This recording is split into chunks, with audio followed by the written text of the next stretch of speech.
你是说，能够帮我修炼到神通秘境？哦，你也知道神通秘境？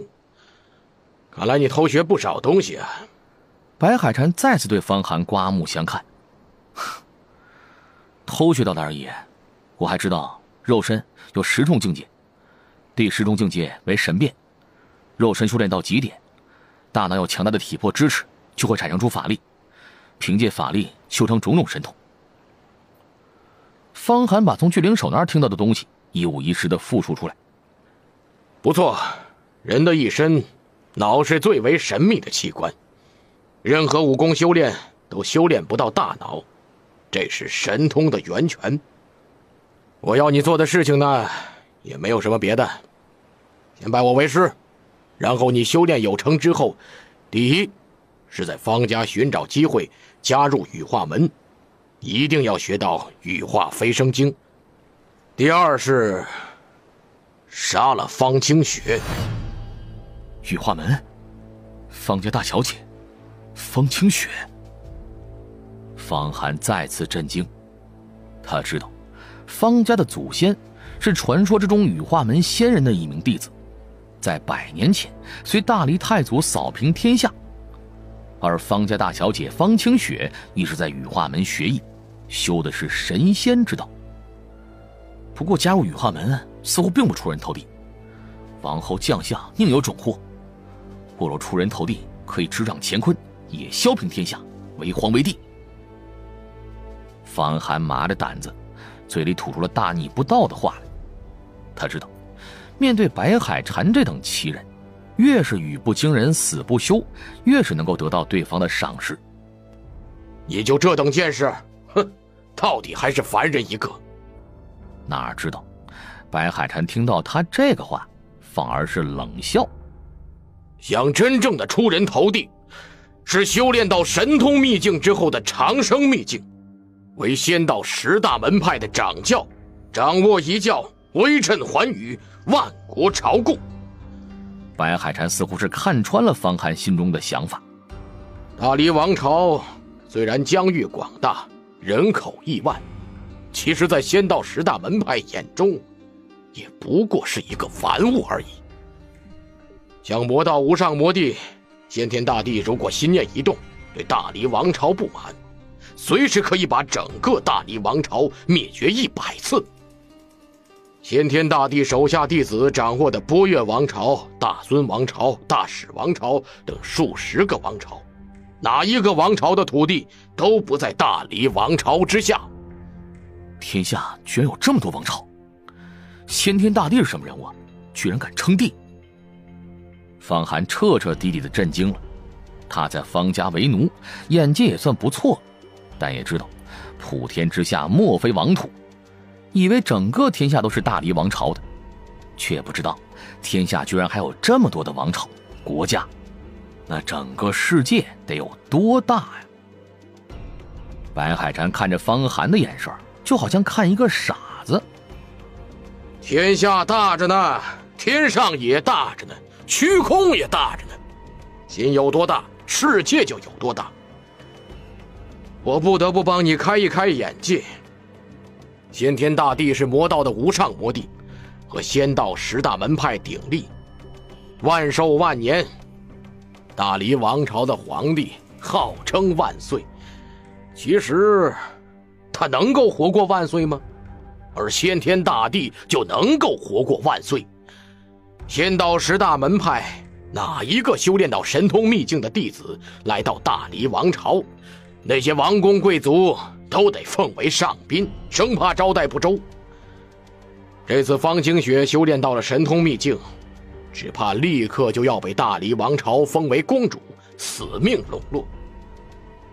我得到的这幅蛟伏黄泉图，也只是魔道大帝黄泉大帝成仙之后在黄泉山遗留下来的一件法宝，威力无穷。如果踏入神通秘境，就能够真正接触到这些东西，也就踏入了仙道的世界。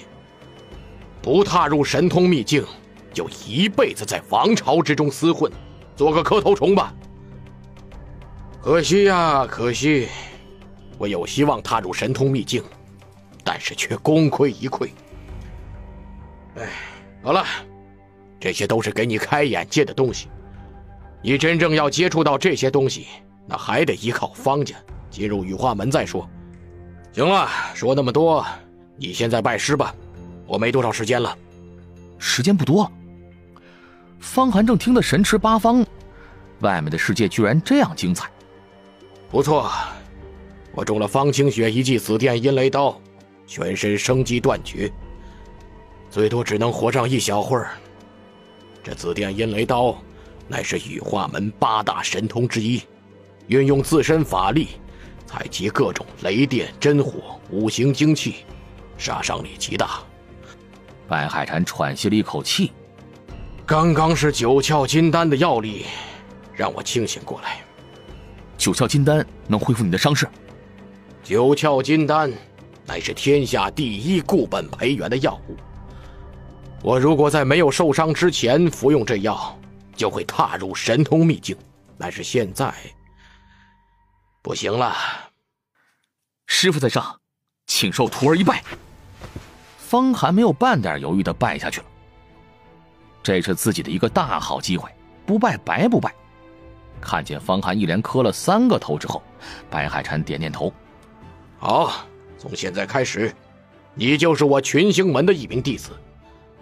群星门乃是和羽化门并肩的仙道石门，为师也是其中一名弟子。这次为师偶尔在黄泉山得到9窍金丹和交符黄泉图，回去要献给门派，就会成为真传弟子。原来是这样，我倒是得到了9窍金丹之后，为什么不服用？原来是献给门派之后好处更多。看来我日后有了好处就要吞下去啊，不要想以后怎么样，吞到自己肚子里的好处才是真好处。既然师父你是群星门的弟子，为什么不叫我把这个金丹宝图送到群星门去啊？此去群星门万里迢迢，不在大黎国土境内，你能够到达那儿吗？更何况我们群星门弟子众多，人人都想得到真传弟子的身份，你只怕一去东西就被抢夺，所以我先让你接近方清雪，让你进入羽化门，然后在羽化门生存下去，实力强大了，再把羽化门的真经偷出来献给我们群星门掌教。如此大的功劳，到时候掌教会念及我的功劳，以无上法力将我回升也说不定，你也功劳盖世。我在方家不过是一个养马的小奴，不可能得到大小姐的赏识的。9窍金丹就可以，9窍金丹可以改变你全身的体质，让你全身气血发生翻天覆地的变化，骨髓炼化，使得你成为良才美玉。别人看不出来，方清雪已经把神通修炼到3重元刚境，肯定能够看出你的根骨与众不同。白海禅似乎已经想到了一个完全妥当的主意。神通3境，元刚境，那是什么呀？方寒又抓到了一些修炼的痕迹。肉身有10重境界，踏入神通秘境之后也有10重境界，最后神通修炼到10重极致，就可以逆转生死，踏入长生秘境，千年不坏，随意变化，滴血重生。这个时候就是真正的寰宇之中的霸主，天地之间的真主。能够踏入长生秘境的只有10大门派的掌教，还有魔门大帝等一些不出世的人物，和我们不是一个层次。我们只是蝼蚁，而他们是笑傲长空的大鹏。神通秘境的10重境界，我也无法为你一一细说。总之，你现在最为重要的就是照我说的话去做。白海禅说话之间，气息越来越粗，似乎是刚才消耗了大量体力精神，感觉到自己快不行了。他突然出手，唰！方寒只感觉对方长长的指甲青黑之色，如刀如刃，锋利无比，竟然直接把自己的心口的衣服给撕裂，然后指甲深入了自己的皮肉中，抠出血出来。糟了，他要挖我的心脏！就在这时，白海禅拿起那枚九窍金丹。可惜呀，可惜，我全身已经被烧焦，血液不流通，这枚金丹呐，给你了。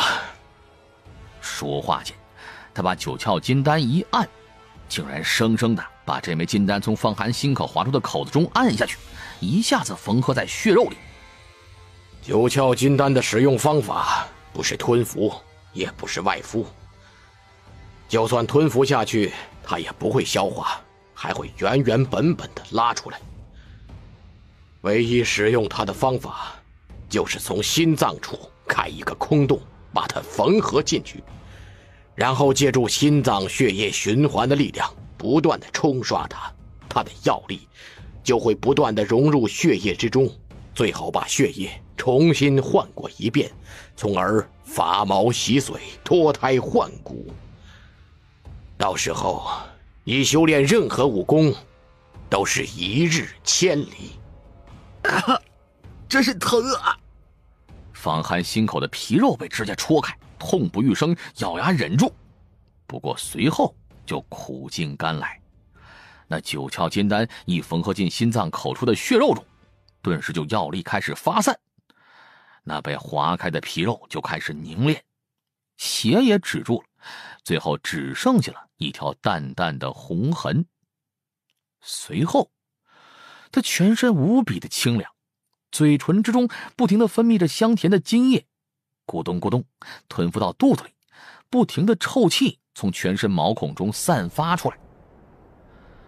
他赶紧到河边索性洗了个澡，顿时全身清爽，呼吸之间到处是香气，尤其是他感到自己多了心脏似的，每一次呼吸心脏口都连跳2下，每跳1下自己的力量都似乎是增强了1分。那九窍金丹就好像是一颗更为强大的心脏，辅助了原来的心脏做血液循环。身体一好，他感觉到了自己的头脑无比清醒起来，今天的遭遇一下子都融会贯通了，许多奇思妙想也都涌现出来，就好像是一个傻瓜突然开了窍，变得聪明起来。果然是身体越好，头脑越清醒，强壮的体魄能够滋养头脑，激发出神通来。方寒再次验证了自己偷学到的武功理论。别高兴得太早了，你现在只不过是弥补了你原来身体的缺憾而已。要把肉身境界修炼到巅峰，还得慢慢来。不过比起别人走得更快罢了。从今天开始，你就可以进行大强度的锻炼，都有充足的营养跟得上。坐下来吧，我把我的武功气形拳交给你，还有交付黄泉图的一些故事。方寒也就静静地坐下，听着白海禅解说着，渐入佳境。但是白海禅的声音却越来越虚弱，讲到最后，我群星门的各种拳法是以天上群星轨迹创造出种种拳法，以肉身沟通天地，固本培元，达到神通秘境。你要始终记住这个，多多注意天星轨迹。突然他的身体再次僵硬，记住，一定要到玉华门去，偷到玉华飞升经献给掌门，到时候你我都有天大好处。还有，把我的身体悄悄入土埋葬，千万不要火化，保留全尸。日后你得了大功劳，就能够请求掌教一个条件，替为师重生，如果为师尸体损坏，就不能重生了。切记，切记。说完之后，白海晨身体突然一硬，气息完全断绝，就这样死去了。师傅，师傅！看见白海晨倒在了地上，方寒一连呼唤了几声，都没有丝毫声息。他也没料到，这位临时的师傅说死就死，来得快，去得也快。虽然两人相距还不到1个时辰，但毕竟白海禅教授了自己不少东西，而且还开拓了自己的眼界，使得自己知道天地之间原来这么精彩。自己心中的至尊万岁，一国一皇，一朝一代，亿万黎民，都不过是仙道门派手中的玩物。因为让自己明白了天地间的真相，所以对这位不到1个时辰的师傅，方寒心中还是有些感情的。不过白海禅要自己做的事情却非常艰难，去偷羽化门的羽化飞升经，献给群星门掌教，换得大功劳，然后让群星门掌教去复活他。仙道10门的掌教威震寰宇，扭转乾坤，个个都有弹指间灭国灭朝代的实力，能力不朽，威能无量。要去偷他们的东西，谈何容易？一个小小的真传弟子都能把自己打得灰飞烟灭。不管怎么样，先把师傅埋了吧，免得被方家发现，否则牵连到我也就死了。但是肉身练到10重神变高手的境界，一身钢筋铁骨，埋葬了也不会腐烂的，倒是不用担心尸体损坏。方寒把白海禅的尸体藏好，然后寻找了锄头，秘密在河边掘了一个大洞，埋葬掉。白海禅那件暗金色大袍子是一件金蚕衣制成的宝衣，刀枪不入，水火不侵，正好完全包裹住尸体，不被侵袭。做完好这一切，方寒总算松了口气。忙活完之后，日上3竿，已经是晌午时分了。短短1个上午，方寒对于世界的认识，自己的身体都发生了翻天覆地的变化。要不是他明显感觉到自己心脏处不断传来一股股热流，还有手上那幅蛟伏黄泉图来表明自己的奇遇，都以为自己这是一场梦呢。蛟伏黄泉图是魔门魔帝黄泉大帝的遗留之物，这是一件非同寻常的宝物。不过方寒现在却不会运用的，甚至连白海禅都不知其中的奥秘，暂时也只能收藏起来了。夜深人静，静悄悄无人。起！一块30斤的青色大石头被方寒双手举起，然后他不停地下蹲，下蹲到极限后猛然起跳，好像青蛙一般。这是方家的一种练力方法，金蝉跳水，可以极大锻炼身体力量，但是要消耗很大体力，很容易扭伤筋骨，造成伤残的。不是养生养得极好的人，根本不能用这种方法练习。方寒本来也不敢贸然练习这种力量，但是脱胎换骨之后，9窍金丹在心脏不断地被血液冲刷，根本不畏惧任何大强度的训练。那9窍金丹被他收藏在心口处，一运动，他就感到了药气和身体的热气结合，使得伤痛全无，全身好像泡在温水之中，口鼻中都是清香。1下2下3下4下，方寒不停地跳跃着。每当他感到精疲力尽的时候，那心脏口的9窍金丹就生出一股热力，滋润着身体的每一寸筋肉。跳完数百下，方寒咬了牙齿，绝不停留，又开始疯狂用拳头击杀坚硬的石头，砰砰砰砰。